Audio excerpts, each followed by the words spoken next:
demain, rendons-nous à nos lieux de travail. J'en profite, si vous m'autorisez, je voudrais dire à mes étudiants qui sont en train de me suivre, puisque j'ai un cours demain à 13 h, que ces étudiants de l'Université protestante au Congo, de la première année graduée à la faculté de droit, puissent venir au cours.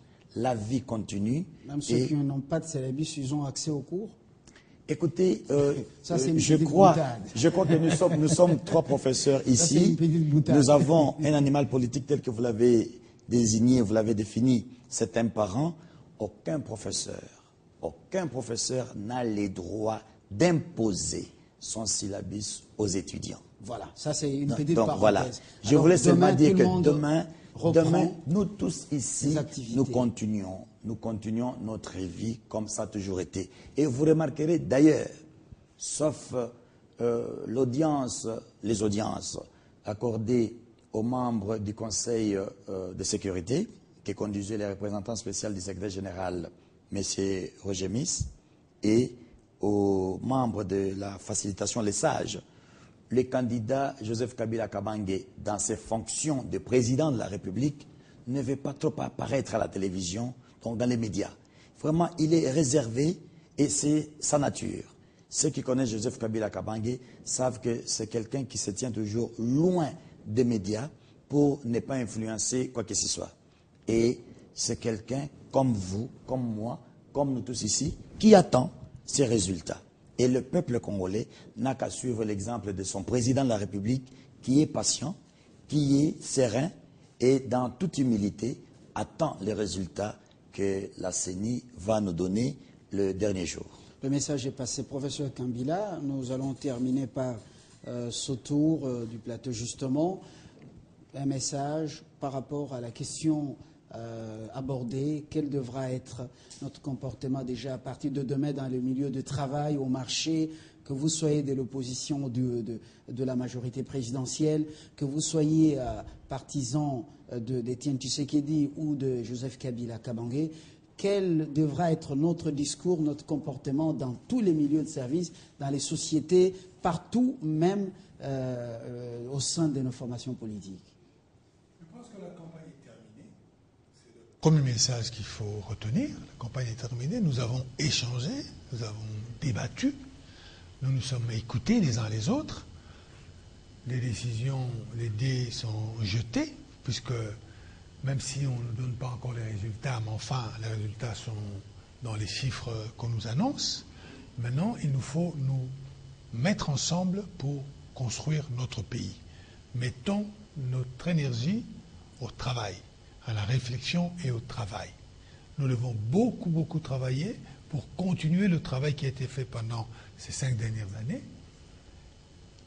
Le message pour moi, c'est se remettre au travail le plus rapidement possible et travailler plus assidûment. Parce que notre pays a besoin du travail de chacun. Chacun a sa place, homme politique, maçon, menuisier, balayeur, agriculteurs, chacun a sa place. Mettons-nous au travail. La clé est dans le travail. Merci Jean-Pierre Kambila. Vous êtes cap du parti présidentiel. Vous êtes également un scientifique, mais un scientifique qui acceptait bien sûr de se frotter à la politique, parce que c'est un art de la noblesse partout dans le monde. Professeur Emile Ngoï, votre message? Je voudrais simplement adresser à mes compatriotes pour leur dire qu'il y a un temps pour tout. Il y a un temps pour faire des élections, c'est ce que nous venons de vivre depuis le 28. Il y a un temps pour reprendre le travail, se mettre au travail résolument. Et surtout qu'il y a quelque chose de fondamental dans ce qui est en train de se passer dans notre pays.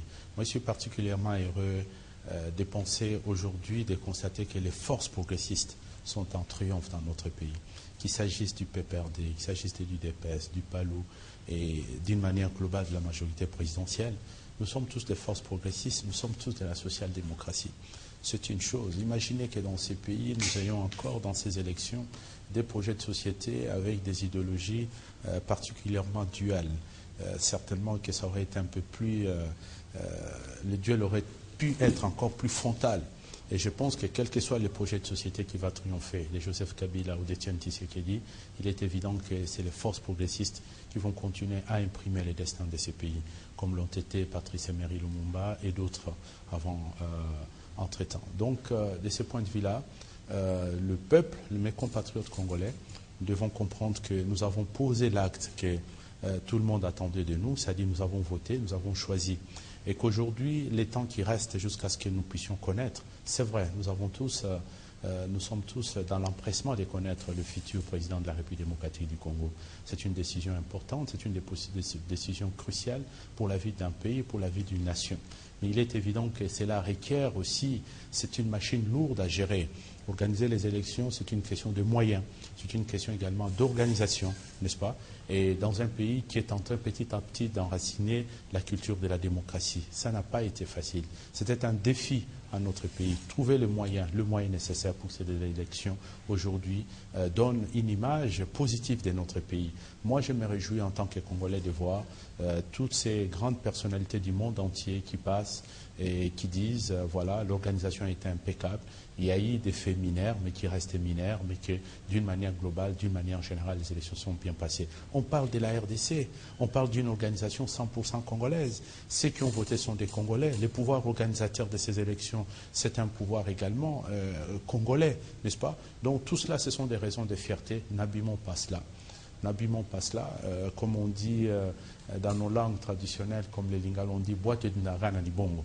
Nous devons tout faire pour que la traversée qui s'est bien faite puisse bien se terminer, bien se clôturer. Merci. Et donc, Kasongo. vraiment, chacun de nous est comptable de ses actes par rapport à la nation, par rapport au destin de la République démocratique du Congo. Nous croyons que ce message est arrivé justement dans les oreilles des personnes sensibles. Nous terminons avec vous, André Atundou, un message d'espoir pour ceux qui nous suivent, pour le peuple congolais, qu'il soit de gauche ou de droite. Eh bien, en complément au message des autres amis, moi je voudrais m'adresser aux deux principaux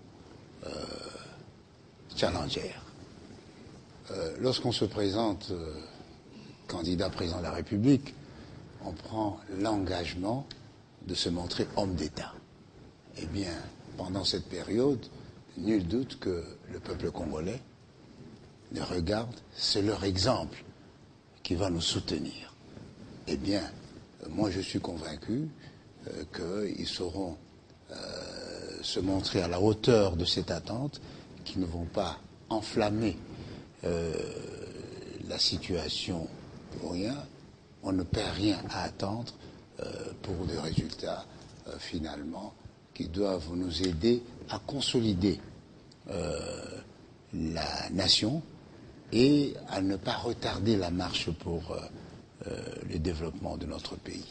Et donc, je souhaite que Dieu, les ancêtres, puissent les assister en ce moment, qui peut être interprété de plusieurs façons, enfin qu'ils nous guident d'une main ferme vers la berge, parce que, comme l'a dit le professeur, c'est à la berge que la barque risque de chavirer, et ce serait dommage.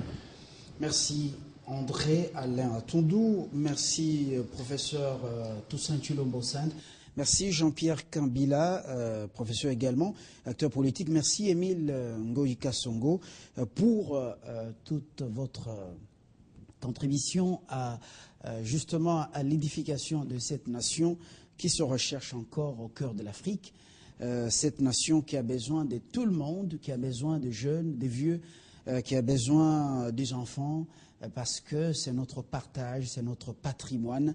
Et nous n'avons que ce pays, alors nous devons l'aimer et oublions le passé, engageons-nous sur une nouvelle voie, parce que le pays a besoin de nous tous. Merci, et nous terminons par justement ce communiqué que nous reprenons pour la meilleure compréhension. Communiqué de presse de la CENI, la Commission électorale nationale indépendante informe le public que pour des raisons de transparence et par respect des procédures électorales et en attendant l'arrivée des procès-verbaux des résultats des centres locaux de compilation des résultats à accès difficile, elle va continuer à publier les résultats partiels à 23h sur la radio-télévision nationale congolaise et la publication des résultats provisoires dès l'élection présidentielle interviendra dans les 48 heures, fête à Kinshasa le 6 décembre 2011. Mathieu Mpita, rapporteur. Je reprends. La Commission électorale nationale indépendante, Sony, informe le public que pour des raisons de transparence et par respect des procédures électorales et en attendant l'arrivée des procès-verbaux des résultats des centres locaux des compilations à accès difficile, elle va continuer à publier les résultats partiels à 23h sur la radio-télévision nationale congolaise. Et la publication des résultats provisoires de l'élection présidentielle interviendra dans les 48 heures, fête à Kinshasa le 6 décembre 2011. Mathieu Mpita, rapporteur. Merci, chers téléspectateurs, de nous avoir suivis. Portez-vous très très bien chez vous et bonne suite des programmes sur votre chaîne. Au revoir.